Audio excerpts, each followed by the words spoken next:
All right, listen, your business is losing out on major recurring revenue if you aren't doing these really simple things. I made these mistakes when I first started my business, and once I fixed them, I went from making $5,000 a month to over $100,000 a month. The first thing you want to do is you want to build trust. Customers are always going to choose the businesses they feel confident in. The next thing you want to do is you want to create repeat business. Retention is always way cheaper than finding new clients. Generating referrals. Word of mouth is still the #1 driver for service companies. Stabilizes finances. Recurring customers equal predictable cash flow. So how do you get referrals? It's really easy. You ask your customers for referrals. If you have a happy customer, they love your service, all you have to do is ask them if they have any friends or family or anyone that they know that would be interested in receiving or using the services that you offer. I think a lot of entrepreneurs get inside their head that this is going to annoy their customers, but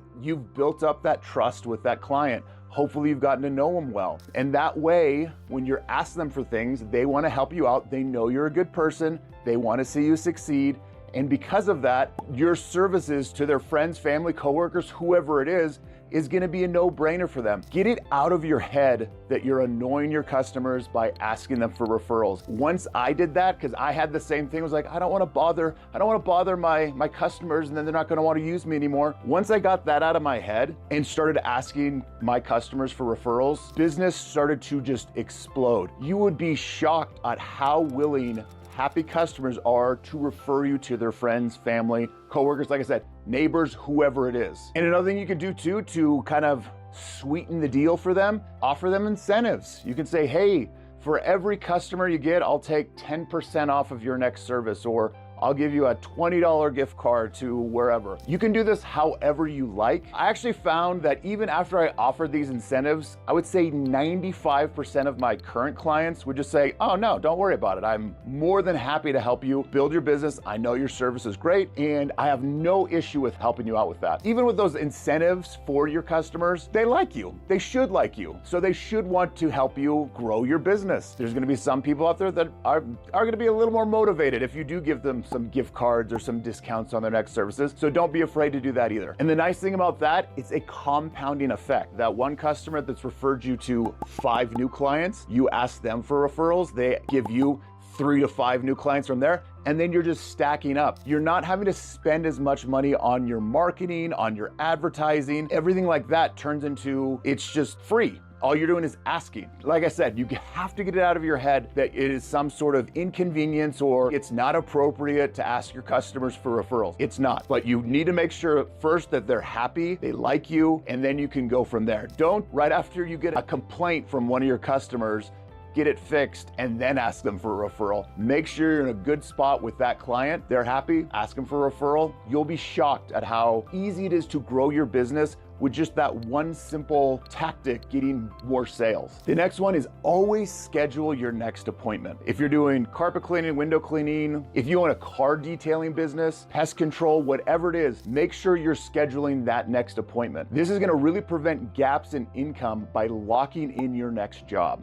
And then explain to your customers why pre-scheduling is gonna save them time and stress. People are busy and they're gonna forget the services that they need to get done. Even if they know they need to get them done, they're gonna put it on the back burner. Let's say you own a window cleaning company, it's probably one of the last things on their mind is getting their windows cleaned, unless they have some big party coming up, then they might remember. But if you're proactive, you give them a call at the beginning of the summer or whenever you normally do that person's house, give them a few weeks out and say, hey, we did you last year at this time. We'd love to get you on the schedule. Our schedule's filling up pretty fast, but I wanted to make sure that we could get you on the schedule. We saved a spot just for you, and people appreciate that. Kind of have to get it out of your mind that you're bothering people. I have a perfect example of this. I had a guy knocked on my door. He did window cleaning and did the bid, loved the bid, great price, had him come do the cleaning, did a great job, and I never heard from that guy again. And here's another thing. I didn't remember the name of the company that did the window cleaning. And so the next summer rolled emailed around and I was like, who is that guy? I was talking to my wife, who is that company that did our windows? We couldn't remember. If that guy would have called me at the beginning of the summer and said, hey, we did your windows last year, was wondering if you're interested in getting them done again, I would have said yes, and thank you for reminding me. He lost out on, it was about a $400 job just from that lack of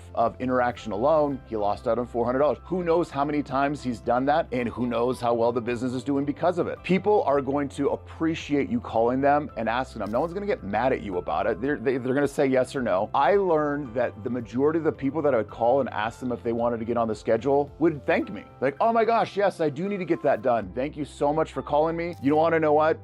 June, anytime in June, beginning of June is gonna be great. Can you get me on the schedule? You're doing that over and over and over and over again, and you don't have to worry about your schedule being way open and you don't have a lot of business going on. Don't be afraid to call people that you've already serviced, that were happy with your service, and get that reoccurring business. So if you own a lawn care business, you could schedule the next cuts before leaving, or you just set it up where it's like, hey, we're gonna do you, especially in lawn care, like, hey, we're gonna do you weekly, here's the price, and then they don't have to think about it. My lawn guy, love him, he comes once a week, I never have to think about it, it looks great every time, and I'm glad I don't have to search for his phone number or try to find another lawn care company to cut my lawn. So I appreciate it as a customer, and your customers will appreciate it when you are being proactive trying to get the services they need done. This applies to any type of service business. So just make sure that you're calling those customers and getting the next appointment scheduled. That way you are keeping your books full of service, not just so your business grows, but to make sure your employees are also staying busy and they are getting their hours, they're happy, they stick around.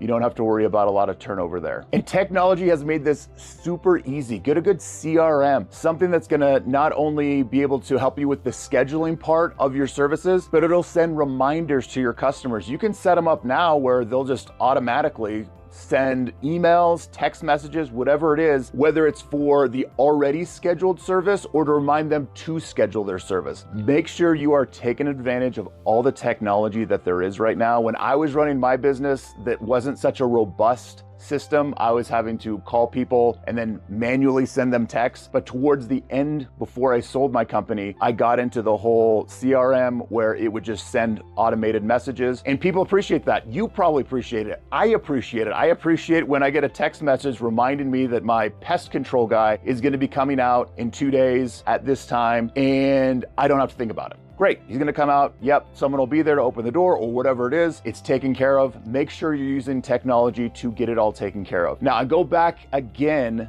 to some of the pushback that I see from entrepreneurs, and it's always, I don't want to bother my customers. I've said it multiple times already in this video, you're not bothering your customers. You need to get out of your head. The service you're offering, you need to have it in your head that my service is awesome and it's going to help my customer. And by helping them with that service and then helping them schedule that, that's just one thing they have to take off their plate. They don't have to think about it anymore. It's already taken care of. Customers always appreciate it. Trust me, they do. I've never called the customer and said, hey, we want to get you on the schedule. We did you last year. We did you last month. Whatever the service schedule would normally be for whatever business you're running. I've never had a customer get mad at me for calling them. Ever. Never. They might say no. They might say, no, not this year, or whatever. For whatever reason, they might say no. But they always say, no, not this year, but thanks for asking. So don't think you are bothering your customers when you're doing that. Just make sure when you're doing those calls or those text messages, I always did calls. That's so much more personal if you're doing calls. Just make sure you keep it short and simple. Hey, we did your carpet cleaning last December. We're coming up on the holiday seasons. We're filling up really fast. Would you like to get on the schedule? Yes or no? Schedule it, don't schedule it. Keep it nice and professional, happy.